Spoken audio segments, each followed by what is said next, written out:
Hello,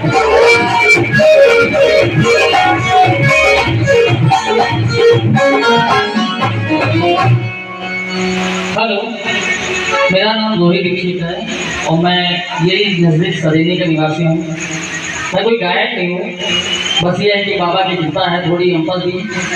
अचानक बैठे बैठे मेरे मन में भी ख्याल आया कि ऐसा लगा कि बाबा का आदेश है कि आज ऐसे तुम भी कुछ सुनाओ, तो इसलिए मेरे मन ने किया, इसलिए मैं अपने आप को रोक नहीं पाया। बोला चलो मैं भी बाबा की कुछ पंक्तियाँ गाई दूँ। तो निर्बल जोर से गणेश भगवान की और जयकारा शेरावाली मैया ने बोल साचे दरबार की।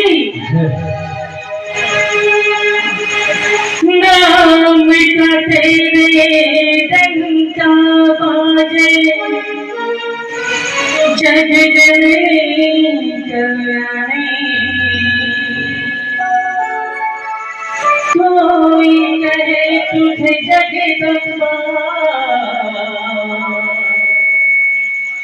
कोई कहे भवानी। तुझे सुनाने आते हैं सब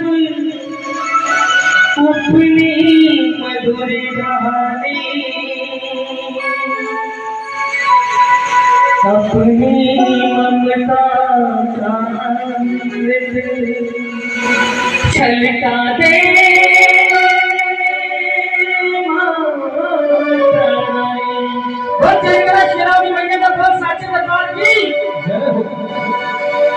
ऊंचे पर्वत रहने वाली, सब पे करुणा करने वाली, सबका मंगल करने वाली, सबका मंगल करने वाली, तेरा वाली माँ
मेरी पूजा